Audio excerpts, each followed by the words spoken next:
आज की short analysis में हम डिस्कस करेंगे एम्फेसिस लिमिटेड स्टॉक के ऊपर। दोस्तों ये स्टॉक अगर आप देखो तो अगस्त 2024 से करेक्शन के अंदर चल रहा है। मोटा मोटी देखो तो दोस्तों पूरे 2.5 महीने इसने करेक्शन में बिता दिए और करेक्शन में भी दोस्तों इसने दोनों तरह का करेक्शन दिया, प्राइस वाइज टाइम वाइज दोनों। प्राइस वाइज करेक्शन के अंदर स्टॉक काफ़ी हद तक डाउन साइड करेक्ट हुआ और टाइम वाइज करेक्शन के अंदर स्टॉक ने साइडवे कंसोलिडेशन किया, एक स्ट्रॉन्ग बेस बना और अल्टीमेटली इसको ब्रेकआउट किया है। और दोस्तों फिलहाल ये स्टॉक को देखो तो यहाँ पर मल्टीपल पॉजिटिव फैक्टर्स एक साथ ब्रेकआउट हुए हैं, जिसके तहत ये स्टॉक करंट लेवल से अपसाइड में 7 to 8% रनअप देने के लिए रेडी है। लेकिन दोस्तों इसमें कोई भी हमारी बाय सेल होल्ड रिकमेंडेशन नहीं है, ये प्योरली एजुकेशन पर्पस से मैं अपना पॉइंट ऑफ व्यू आप लोगों के सामने शेयर कर रहा हूँ। कोई भी पोजीशन लेने से पहले अपने फाइनेंशियल एडवाइज़र को ज़रूर कंसर्न कर लेना। और फ्रेंड्स आप लोग देख सकते हो कि ये वो टॉप था जहाँ से करेक्शन स्टार्ट हुआ था और यहाँ से कुछ इस तरह से downward sloping parallel channel stock के अंदर बनी थी। और एक और चीज़ दोस्तों आप लोगों को बता दूं कि जब इसका करेक्शन स्टार्ट हुआ था तब हमने इसके अंदर एक रेड अलर्ट एनालिसिस वीडियो डाली थी, जहां पर ये स्टॉक के अंदर हमने एक नेगेटिव चार्ट पैटर्न प्रेडिक्ट करी थी, हेड एंड शोल्डर पैटर्न। और दोस्तों मैंने वो एनालिसिस में बोला था कि इसके अंदर हम शॉर्ट बाइंग भी नहीं करेंगे, शॉर्ट सेलिंग भी नहीं करेंगे। और आप लोगों को रीज़न बताया था कि हम शॉर्ट सेलिंग इसीलिए नहीं करेंगे क्योंकि निफ्टी 50 अभी भी completely sell on rise territory के अंदर एंटर नहीं हुआ है। Unless and until Nifty sell on rise में नहीं एंटर होता है हम शॉर्ट सेलिंग नहीं करेंगे, क्योंकि दोस्तों आप लोगों को वो टाइम पे एक्सप्लेन भी किया था कि अगर सेल ऑन राइज भी अगर आप करते हो, यहाँ पर शॉर्ट सेलिंग करते हो तो आपके 50% चांसेस होते हैं टारगेट हिट होने के और 50% चांसेस होते हैं स्टॉप लॉस हिट होने के। और दोस्तों यहाँ पर अगर आप देखो तो अल्टीमेटली जो शॉर्ट सेलर का जो स्टॉप लॉस था वो ट्रिगर हो चुका है और उसके वजह से यहाँ पर एक शॉर्ट कवरिंग भी ट्रिगर हुई है। दोस्तों यहाँ पर अगर आप देखो तो हेड एंड शोल्डर ये पैटर्न यहाँ से ब्रेक डाउन हुई थी और ये ब्रेक डाउन हुई दोस्तों टारगेट तक भी नहीं पहुँच पाई यहाँ पर, और वो यहाँ से ही बाउंस कर गई और ये जो राइट शोल्डर है उसको स्टैक किया, क्लोजिंग बेसिस पे नहीं किया लेकिन दोस्तों उड़ा दिया उन लोगों का स्टॉप लॉस। और अभी यहाँ पर फर्दर और शॉर्ट कवरिंग बूस्ट होंगी जो क्लोजिंग बेसिस पे भी हिट करेंगी। तो दोस्तों इसीलिए मैं आप लोगों को मना करता हूँ। यहाँ पर मैं आप लोगों को दो चीज़ बोलता हूँ कि बाई भी नहीं करना है, शॉर्ट सेलिंग भी नहीं करना है। बाई से तो बिल्कुल भी नहीं करना रहता है जब ऐसे नेगेटिव पैटर्न बने, लेकिन शॉर्ट सेलिंग भी अवॉइड करने का रहता है। उसका एक मौसम आता है जब हम शॉर्ट सेलिंग करेंगे, जब इंडेक्स भी झुक जाए तब सबको झुक जाने का। जब तक इंडेक्स खड़ा है तब तक शॉर्ट सेलिंग नहीं करने का। तो यही वो कारण था। और दोस्तों आप लोगों को मैं बोलता भी हूँ कि अगर आप लोगों को ऐसे नेगेटिव पैटर्न बनने के बाद अगर आपको प्रॉफिट बुक करना पड़े तो निकल जाने का, फिर से नीचे से रिवर्सल होगा तो मैं ज़रूर वो रिवर्सल को कैप्चर करके मेरी चैनल पर आप वो एनालिसिस में डाल के रख दूंगा। जैसा यही स्टॉक प्रूफ में कि यहाँ पर दोस्तों शॉर्ट सेलरों का जैसे ही स्टॉप लॉस ट्रिगर हुआ, यहाँ पर मुझे मल्टीपल पॉजिटिव फैक्टर्स दिखे। आप लोगों को देखो ये एनालिसिस रेडी है। वैसे ही दोस्तों बहुत सारे स्टॉक के अंदर अगर आपको अफसोस होता है कि हमारे प्रॉफिट बुक कर रहे हैं तो दोस्तों निकल जाने का, क्योंकि दोस्तों अगर तबाही आती है जब ऐसे पैटर्न बनते हैं और वो अगर by any chance God forbid and अगर ये head and shoulder pattern continue रहती है तो यहाँ पर दोस्तों मल्टीपल नेगेटिव धमाका डाउन साइड में भी होता है। तो खैर दोस्तों हम जाते सीधा चार्ट के ऊपर। तो बोलने का सिर्फ यही मकसद था कि शॉर्ट सेलिंग करने का नहीं था। अभी दोस्तों ये जब तक इंडेक्स ये डाउनवर्ड स्लोपिंग पैरेलल चैनल में था तो स्टॉक प्राइस वाइज करेक्शन के अंदर कंटिन्यू था और यहाँ पर लोअर लोज भी बैक टू बैक हिट हुए। दोस्तों अगर आप देखो तो फर्स्ट लोअर लोज यहाँ हिट हुआ था, सेकंड लोअर लोज यहाँ हिट हुआ और थर्ड लोअर लोज यहाँ हिट हुआ। और जैसे ही दोस्तों ये downward sloping parallel channel upside में ब्रेकआउट हुई, इसने मल्टीपल हायर हाइज को ब्रेक करके उसके अबाउ सस्टेन क्लोजिंग देकर कंफर्म कर दिया correction completed.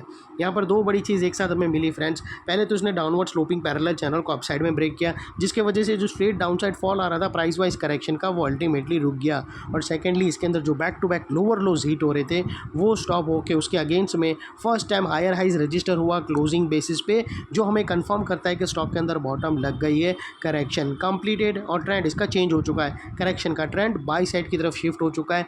Unless and until यहाँ पर कोई नया लोअर लोज ना मिले या फिर पुराने लोअर लोज के नीचे क्लोजिंग ना मिले तब तक हम यही मानकर चलेंगे कि यहाँ पर बॉटम लग गई है और ट्रेंड इसका चेंज हो चुका है। और दोस्तों बात कर लेते हैं यहाँ पर डाइवर्शन का। तो फ्रेंड्स अगर मैं आप लोगों को RSI डालकर दिखाऊँ तो यहाँ पर हमें क्लियरली पॉजिटिव डाइवर्शन विटनेस होता है। दोस्तों अगर आप प्राइस एक्शन के लास्ट लोअर लो स्विंग अगर आप देखो तो वो एक ही एंगल पर फ्लैट है दोस्तों, और वही अगर आप RSI देखो तो वो अपसाइड में टिल्ट हुआ है और यहाँ से हमें ब्रेकआउट मिला है जो एक अपसाइड मोमेंटम पंप कर सकता है स्टॉक के अंदर। और अल्टीमेटली दोस्तों बात कर लेते हैं चार्ट पैटर्न की। तो दोस्तों अगर आप देखो तो यहाँ पर हमें एक पैरेलल चैनल या फिर एक रेंज ब्रेकआउट होता हुआ यहाँ पर क्लियरली दिखता है और वो कुछ इस तरह से है फ्रेंड्स। और ये जो इनसाइड रेंज है दोस्तों पैरेलल चैनल की, ये तकरीबन दोस्तों 7 से 8% की है। जो ये नेकलाइन से ब्रेकआउट होने के बाद अपसाइड सस्टेन मूव स्टार्ट करेंगे, ऑलरेडी ब्रेकआउट हो चुकी है, अपसाइड सस्टेन मूव स्टार्ट करेगा तो स्टॉक 7 to 8% अपसाइड रनअप देगा। और वो लिहाज से दोस्तों जो अगला टारगेट निकल कर आता है वो तकरीबन 3270 का आता है। 3270 का जो नेकलाइन से अगर आप कैलकुलेट करो तो ऑलमोस्ट 7 to 8% के आसपास आता है।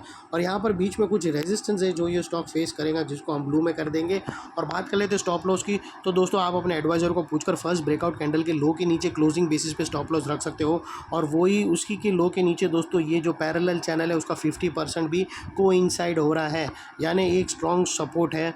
तो 50% के हिसाब से भी जो पैरेलल का मिड रेंज है और वहाँ पर ही दोस्तों फर्स्ट ब्रेकआउट कैंडल का लोअर लोज भी उधर ही टिका हुआ है, तो वो लिहाज से एक इंपॉर्टेंट एरिया बनकर उभर के आया है। तो उसके नीचे क्लोजिंग बेसिस पे आप अपना स्टॉप लॉस रख सकते हो अपने एडवाइज़र को पूछकर। और आप लोगों को इतना मेक श्योर करना है कि आप जो भी स्टॉप लॉस रखो, आप एटलीस्ट आपका risk to reward ratio minimum 1:1.5 रहना चाहिए, या एटलीस्ट 1:2 या मिनिमम 1:1.5 रहना चाहिए। यहाँ पर अगर आप अपना रिस्क देखो तो आपका रिस्क का एरिया फ्रेंड्स जितना रहेगा और उसके अगेंस्ट में रिवॉर्ड देखो तो दोस्तों इतना रहेगा। और दोस्तों और सेकेंडली फ्रेंड्स, और दोस्तों आप लोगों को एक और चीज़ बताओ कि अगर ये स्टॉक 3200 के ऊपर सक्सेसफुली क्लोजिंग देगा तो ये स्टॉक के अंदर एक बड़ी पैटर्न ब्रेकआउट होंगी, जिसके बाद इसके टारगेट और भी अपसाइड में रिवाइज्ड होंगे और अल्टीमेटली ये डबल धमाका का कैंडिडेट भी बनेगा, पॉजिटिव साइड का डबल धमाका। और दोस्तों नेकलाइन के पास का ये वाला एरिया बहुत ही इंपॉर्टेंट एरिया बनकर खड़ा है, बिकॉज यहाँ पर मल्टीपल पॉजिटिव फैक्टर्स एक साथ ब्रेकआउट हुए हैं। यही एरिया पे दोस्तों हमने downward sloping parallel channel upside में ब्रेकआउट होते हुए मिली, यही एरिया पे लोअर लोज हायर राइज में शिफ्ट होते हुए मिले। यहाँ पर ही दोस्तों हमें पॉजिटिव डाइवर्शन RSI के थ्रू मिला और यहाँ पर ही दोस्तों एक पैरेलल चैनल एक रेंज ब्रेकआउट हमें मिली। तो वो लिहाज से दोस्तों जो एरिया अभी तक एक स्ट्रॉन्ग रेजिस्टेंस था वो अल्टीमेटली स्ट्रॉन्ग सपोर्ट बनकर खड़ा है। और इतने बड़े स्ट्रॉन्ग सपोर्ट के नीचे क्लोजिंग बेसिस पे आप लोगों का स्टॉप लॉस रहना चाहिए जो आसानी से हिट ना हो। और बाय एनी चांस अगर क्लोजिंग बेसिस पे हिट हो जाता है तो दोस्तों नो इफ़ नो बट सीधा स्टॉप लॉस देकर ट्रेड को वाइंड अप कर देना। ये थी हमारी शॉर्ट एंड स्वीट एनालिसिस। अच्छी लगे तो प्लीज़ चैनल को लाइक शेयर सब्सक्राइब ज़रूर करना। Thank you. जय हिंद।